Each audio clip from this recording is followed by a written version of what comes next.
देश में सरकार से जब भी कोई आंकड़ा मांगा जाता है तो वो आंकड़ा सरकार के पास होता ही नहीं है।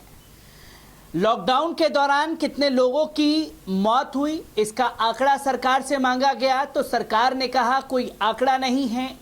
और जो लॉकडाउन के दौरान पैदल मजदूर गए, कितने मजदूरों की मौत पैदल जाने के दौरान हो गई, उसका आंकड़ा मांगा गया तो सरकार के पास आंकड़ा नहीं है। और ऐसा ही एक हास्यास्पद बयान कहा जा सकता है जो कि सुप्रीम कोर्ट के जजमेंट में कहा गया है, क्योंकि बीते कुछ दिनों से जस्टिस यो ललित की बेंच जो है तमाम फैसलों पर सुनवाई कर रही है। और बंधुआ मजदूर जो कि देश में एक समस्या भी है कि किस तरीके से बंधुआ मजदूरों को रखा जाता है, उनके साथ किस तरीके से जुल्म ज्यादती होती है, ये तमाम चीजें लोगों के जहन में हैं। और सुप्रीम कोर्ट कहता है कि देश में कोई बंधुआ मजदूर नहीं है। क्या सुप्रीम कोर्ट ने कहा है, इस पर खुशबू से जानेंगे। मैम, किस तरीके से ये अपडेट खासतौर पर सुप्रीम कोर्ट की जजमेंट आई है ये? इसमें नदीम, अगर हम बात करते हैं तो इस जजमेंट के अंदर साफ तौर पर बताया गया है कि बंधुआ मजदूर शब्द को जस्टिस हेमंत गुप्ता ने जिस तरीके से इस पूरी की पूरी बेंच पर मौखिक रूप से अपनी बात रखते हुए कहा है कि बंधुआ मजदूर जैसा कोई शब्द नहीं है और उसका फायदा उठाकर रैकेट चलाया जा रहा है। सुप्रीम कोर्ट का साफ तौर पर ये कहना है कि कोई मजदूर, बंधुआ मजदूर देश में है ही नहीं। जी, उनका साफ तौर पर यही कहना है, क्योंकि इससे पहले जो ये मामला जो अब हमारे साथ स्वामी अग्निवेश जी नहीं हैं, एक महिला कार्यकर्ता के मामले में जब ये याचिका उनकी तरफ से लगाई गई थी, उस याचिका को जब महिला नहीं मिली थी तो इस केस को बंद कर दिया गया था। और आज जब इस पर सुनवाई हुई है तो उस सुनवाई को करते हुए उन्होंने साफ तौर पे कहा है कि ये एक रैकेट चल रहा है, देश में बंधुआ मजदूर जैसा कोई शब्द ही नहीं है, लोग उसका फ़ायदा उठाते हैं।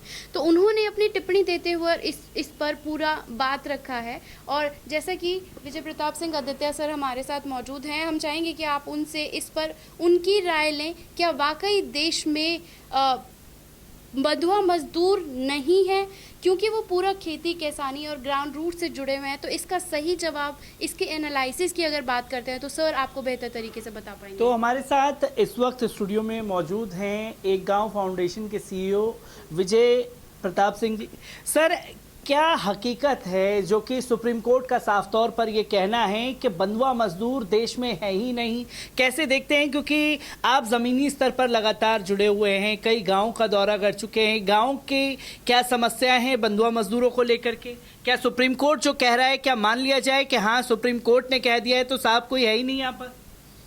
ये जो जज का जो रिमार्क है, ये या तो इतना शॉकिंग है कि विश्वास करने लायक नहीं है। सर, जैसे कि आपने जिक्र किया मध्य प्रदेश का, तो मैं ये भी बताना चाहूँगा दर्शकों को कि खासतौर पर जिन जज ने ये फैसला सुनाया है, जस्टिस हेमंत गुप्ता जी, वो भी मध्य प्रदेश से आते हैं। और मध्य प्रदेश में क्या आंकड़े हैं बंधुआ मजदूरों के जिसको जनता के सामने नहीं आने दिया जा रहा?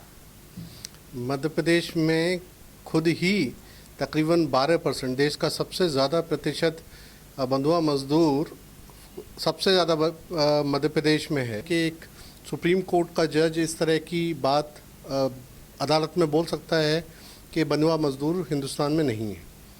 लेकिन 2014 की एक रिपोर्ट देखें तो उसमें 2.17 मिलियन बंधुआ मजदूर, 20 लाख से ऊपर बंधुआ मजदूर इंडिया में हैं। ILO की रिपोर्ट कहती है कि south Asia, India, Pakistan, Bangladesh और बाकी जो देश हैं, इस इलाके में तकरीबन दुनिया के 80% बंधुआ मजदूर इस इलाके में मिलते हैं। क्योंकि यहाँ का एक पुराना सिस्टम है जो कि कास्ट सिस्टम से निकल के आता है। ज़्यादातर बंधुआ मजदूर उसी कम्युनिटीज़ को बिलोंग करते हैं। अगर आप एक और रिपोर्ट देखें तो उसमें पाया गया है कि 84% बंधुआ मजदूर SC ST कम्युनिटी को बिलोंग करते हैं। अब अचानक से सरकार अगर जज अगर ये कहते हैं कि बंधुआ मजदूर है ही नहीं और ये रैकेट है, तो इससे बड़ी दुख की बात और कोई नहीं हो सकती कि इंडिपेंडेंट इंडिया में 70 साल बाद हम बिना किसी जानकारी के, बिना किसी डेटा के इस तरह की फिक्शियस बातें कर रहे हैं। तो 2014 की जो रिपोर्ट हिंदुस्तान में बंधुआ मजदूर 20 लाख से ऊपर बताती है, 2000 अगर हम भारत सरकार के आंकड़े देखें तो 2017-18 में भारत सरकार का बजट 660 लाख का था, जो कि बंधुआ मजदूर रिहैबिलिटेशन में लगता था। 2018-19 में ये बजट 60% कम हो गया और अब तो इस बजट में खर्चा ही बंद कर दिया सरकार ने। तो सरकार भी उसी बात का इंडिकेशन देने की कोशिश कर रही है, जबकि अपनी तरफ से बोला नहीं है कि हमारे यहाँ बंधुआ मजदूर है ही नहीं, इसलिए हम उन पर कोई पैसा लगा नहीं रहे हैं।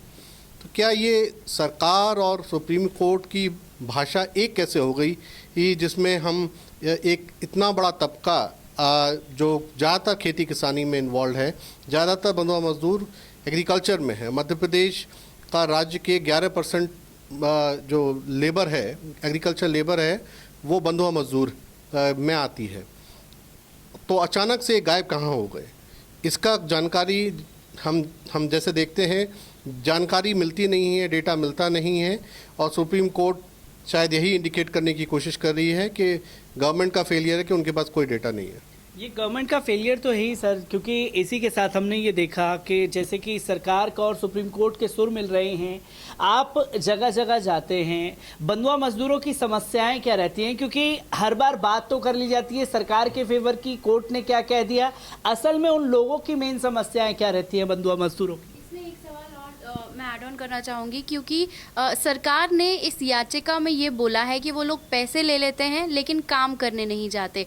तो आप इसे किस तरीके से देखते हैं? क्योंकि यहाँ पर बार बार यही आता है कि वो उनको बुलाते हैं, उनसे वो लोग, जबकि जो मजदूर है वो पैसे लेके बैठ जाता है और उनको लौटाता नहीं है।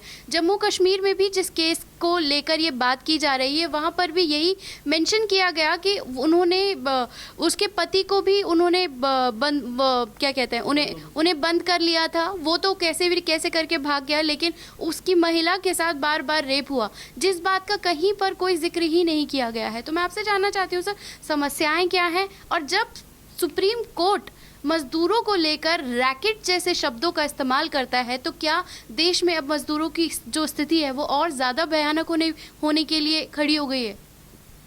अगर हम सरकार का दृष्टिकोण देखें तो सरकार लेबर लॉज को इंडिया में कमज़ोर कर रही है, ये बात सबको पता है।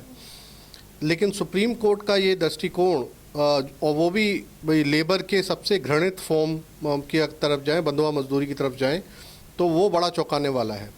क्यों चौंकाने वाला है? क्योंकि ज़्यादातर इस केस की ही अगर हम चर्चा करें तो ज़्यादातर बंधुआ मजदूरी जो ILO बोलती है, इंटरनेशनल लेबर ऑर्गेनाइजेशन बोलती है, ज़्यादातर बंधुआ मजदूर को डेट से, कर्जे से बांधा जाता है। वो कर्जे से बनते हैं। हमारे यहाँ तो जातिगत सिस्टम में पहले बांधा जाता था, लेकिन अब ज़्यादातर कर्जे से बांधा जाता है और कर्जा लेके उनको फंसाया जाता है कि जब तक कर्जा पे नहीं होगा तब तक हम तुमको छोड़ेंगे नहीं। ये बात आज की नहीं है, हज़ारों रिपोर्ट इस पर अवेलेबल हैं कि किस सिस्टम से कैप्चर किया जाता है।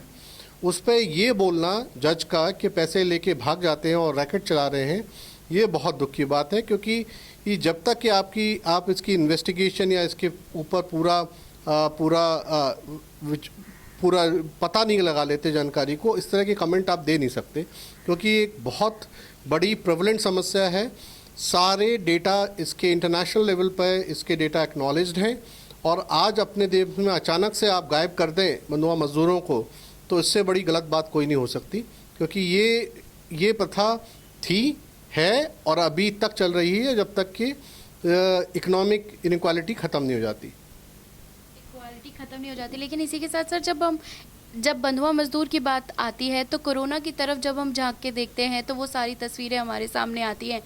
इस वक्त की स्थिति के बारे में हम बात करें तो आगे और ये सिचुएशंस बिगड़ेंगी, क्योंकि जब रैकेट चलाते हैं, जैसे चीज़ों को आगे बढ़ा दिया गया है, लॉज के क्या क्या प्रिवेंशंस हैं आपने उसको शामिल कर दिया है। इसी के साथ एक सवाल और भी जो दिमाग में आता है वो ये है कि क्या अब जब इस तरह की चीज़ों को, एक लॉ को कमज़ोर कर दिया है, तो कहाँ स्टैंड करेगा वो मजदूर जो 300 रुपये के लिए पूरे दिन ईंट पत्थर उठा के अपना घर चलाने के लिए मेहनत करता है? हाँ, बिल्कुल, बहुत अच्छा सवाल है। जब सरकार बंधुआ मजदूरों के लिए कानून बना था 1971 में, उस पे कानून के हिसाब से सरकार को कंपनसेशन देना है बंधुआ मजदूरों को जिनको छुड़ाया जाता है उनको, तो उस पर पैसा खर्च करना सरकार ने ज़ीरो कर दिया है। और सुप्रीम कोर्ट बोल रहा है कि बंधुआ मजदूर हैं ही नहीं देश में, तो बंधुआ मजदूर के लिए जो प्रिवेंशन के लिए कानून बना है उसकी भी ज़रूरत नहीं होगी। कल को वो सुप्रीम कोर्ट का हवाला लेके भारत सरकार उस कानून को भी हटा देगी। लेकिन सच्चाई तो उससे तो पर्दा नहीं हट सकता, सच्चाई तो है। और कोविड के बाद जैसे आपने बोला जो इकोनॉमिक इनक्वालिटी बढ़ के आई है सामने, ये सबको पता है, ये सिर्फ सरकारी आंकड़ों में गायब है, बट ग्राउंड लेवल पे जो भी इंसान देख रहा है भयानक तरीके से इकोनॉमिक इक्वालिटी बढ़ रही है और उसका सीधा का सीधा लेबर मार्केट पे असर पड़ना ही है। और लेबर मार्केट में सबसे पुराना तरीका जो काम करता है लेबर को सिक्योर करने का वो है डेट देना, कर्जा देना। कर्जा दिया और आप कर्जे के जाल में फंस गए और कर्जा बढ़ता ही बढ़ता जा रहा है। हम सब जानते हैं भारत के किसानों पे कितना कर्जा है, मुझे बताने की ज़रूरत नहीं है।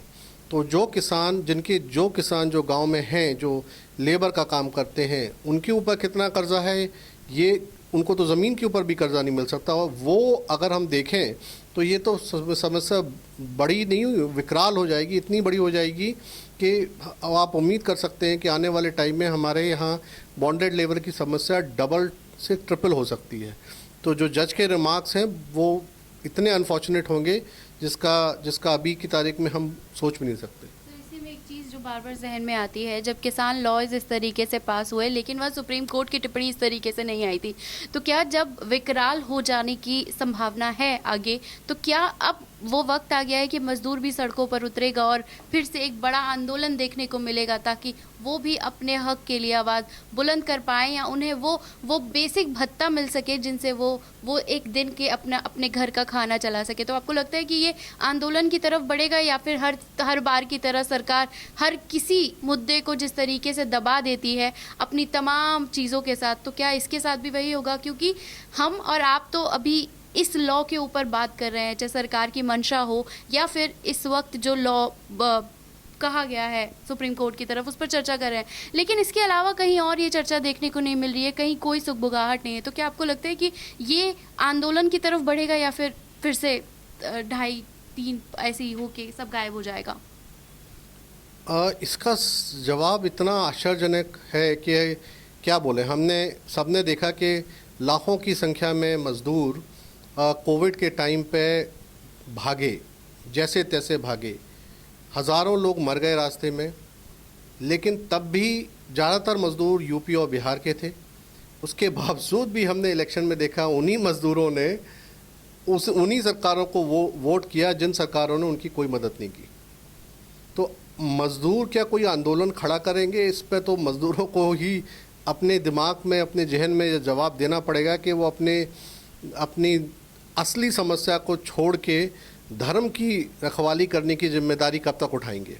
उनके कंधे बहुत मजबूत होते हैं, ये हम सब जानते हैं, मेहनत भी बहुत करते हैं, लेकिन वो धर्म की रक्षा का काम धर्म के ठेकेदारों को दे दें और ख़ुद अपनी रक्षा का काम अपने पास ले लें, तो शायद उम्मीद हो सकती है कि हम एक मज़दूर आंदोलन की भी बात सोच सकते हैं। किसानों ने तो अपनी हक की लड़ाई लड़ने का डिसाइड किया और आगे भी करेंगे। मज़दूर कब उठेगा ये तो मुझे भी नहीं पता। तो खुशबू मैम और विजय सर हमारे साथ थे, जो कि साफ तौर पर सुप्रीम कोर्ट के उस जजमेंट पर सवाल खड़े होते हैं जहां ये डाटा तो दे दिया गया कि साहब कोई डाटा नहीं है बंधुआ मजदूर का, और शायद सुप्रीम कोर्ट के जज ने वही डाटा उठा करके पढ़ दिया जिस डाटा को सरकार अपलोड करना भूल गई। पर इंटरनेशनल मीडिया में लगातार चर्चा का केंद्र बना हुआ है जो फंडामेंटल राइट, खास तौर पर बंधुआ मजदूरों के छीनने का काम सरकार और कोर्ट द्वारा किया गया है।